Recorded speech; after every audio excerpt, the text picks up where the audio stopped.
আসসালামু আলাইকুম, সবাই নিশ্চয়ই ভালো আছেন। আজকের রেসিপি হচ্ছে ডেজার্ট।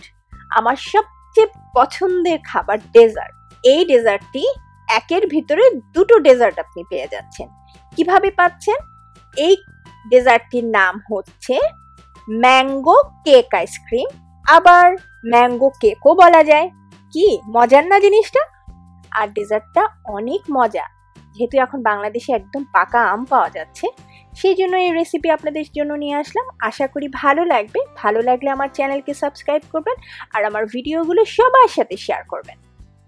এখানে আমি একটা স্পঞ্জ কেক, 1.5 পাউন্ডের একটা স্পঞ্জ কেক নিয়েছি। আর এই কেকের রেসিপি আমার চ্যানেলে দেওয়া আছে, আমি ওখান থেকে দেখে নিতে পারেন। আমি ডেসক্রিপশন বক্সে দিয়ে দিব। আর এই হুইপ ক্রিম নিয়েছি, লিকুইড হুইপ ক্রিম 300 গ্রামের মতো, একদম ঠান্ডা। মিনিমাম 5 মিনিট যদি ডিপ ফ্রিজে রাখা যায় তাহলে খুব তাড়াতাড়ি ঠান্ডা হয়ে যায়। এবং হাই স্পিডে বিট করে নিচ্ছি আমি 2 মিনিটের মতো। ক্রিমটা আসলে খুব বেশি একদম লিকুইডও থাকবে না, আবার খুব বেশি থিক হয়ে যাবে না, মানে ঘন করার দরকার নেই। হালকা থিক হলেই থামিয়ে নিতে হবে। তারপর বাকি জিনিসগুলো মিশিয়ে নেব। হয়ে গেছে। টেক্সচারটা দেখুন, খুব বেশি ঘনও হয়নি, আবার খুব বেশি পাতলাও কিন্তু রয়ে যায়নি। এখন এখানে আমি কনডেন্স মিল্ক দিয়ে দিচ্ছি 250 গ্রামের মতো। আপনারা হয়তো বলতে পারেন যে কনডেন্স মিল্কের পরিবর্তে চিনিটা দেওয়া যাবে কিনা। চিনি দিলে সেই টেস্ট আসবে না, তাই কনডেন্স মিল্কই দিতে হবে। তার সাথে আমি 3 টেবিল চামচ পাউডার দুধ দিয়ে দিচ্ছি। দিয়ে আবার বিট করে নিচ্ছি 3 মিনিটের জন্য। আবারও হাই স্পিডে বিট করে নিচ্ছি।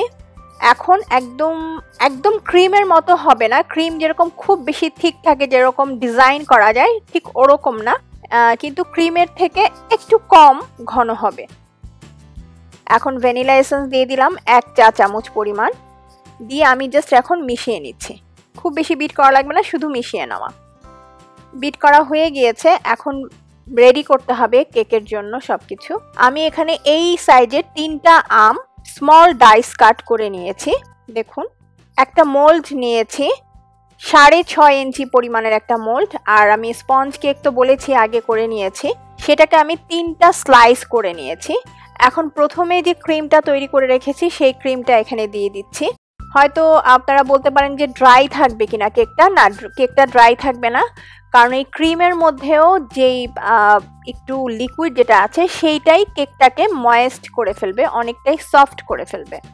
সেই জন্য কোনো সিরাপ টাইপের কিছুই দিতে হবে না কেকের উপরে। ক্রিমটা দিয়ে তার উপরে আমি আম দিয়ে দিব। ক্রিমটাকে নিজের ইচ্ছা মতো করে দিয়ে নেবেন। এখন এখানে আমি যে স্মল ডাইস করে ছোট ছোট করে কুচি করে নিয়েছি সেটা দিয়ে দিচ্ছি। অথবা আপনারা স্লাইস করে আম দিতে পারবেন, এরকম যে কুচি করে দিতে হবে এমন কোনো কথা নেই। তবে আমের পাল্প দেওয়া যাবে না। এই যে কেকটা ম্যাঙ্গো কেক অথবা ম্যাঙ্গো আইসক্রিম কেকও কিন্তু বলা যাবে এই ডেজার্টটাকে। এখন আমি আবার উপরে আরেকটা স্লাইস কেক দিয়ে দিলাম। দিয়ে একইভাবে আবার ক্রিম দিয়ে নিচ্ছি।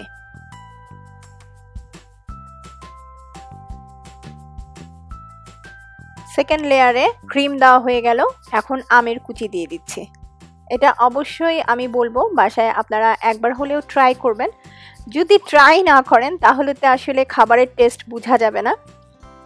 সব ইনগ্রিডিয়েন্টসগুলি বাসায় থাকলে ট্রাই করে দেখবেন, খুবই মজা। আর যেহেতু এখন আমের সিজন, তো কথাই নেই, পাকা আম দিয়ে এই ডেজার্টটা অনেক মজা।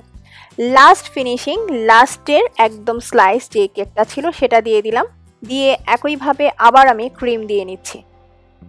একটা স্প্যাচুলার সাহায্যে একটু সমান করে নেওয়ার চেষ্টা করছি। এটা আসলে একদম সমান হবে না, আর সমান রাখার কোনো দরকারও নাই, কারণ এটা তো আইসক্রিমের মতো কিছুটা, যার জন্য এটা তো কেক না, যার জন্য অত বেশি সমান করার দরকার পড়ছে না।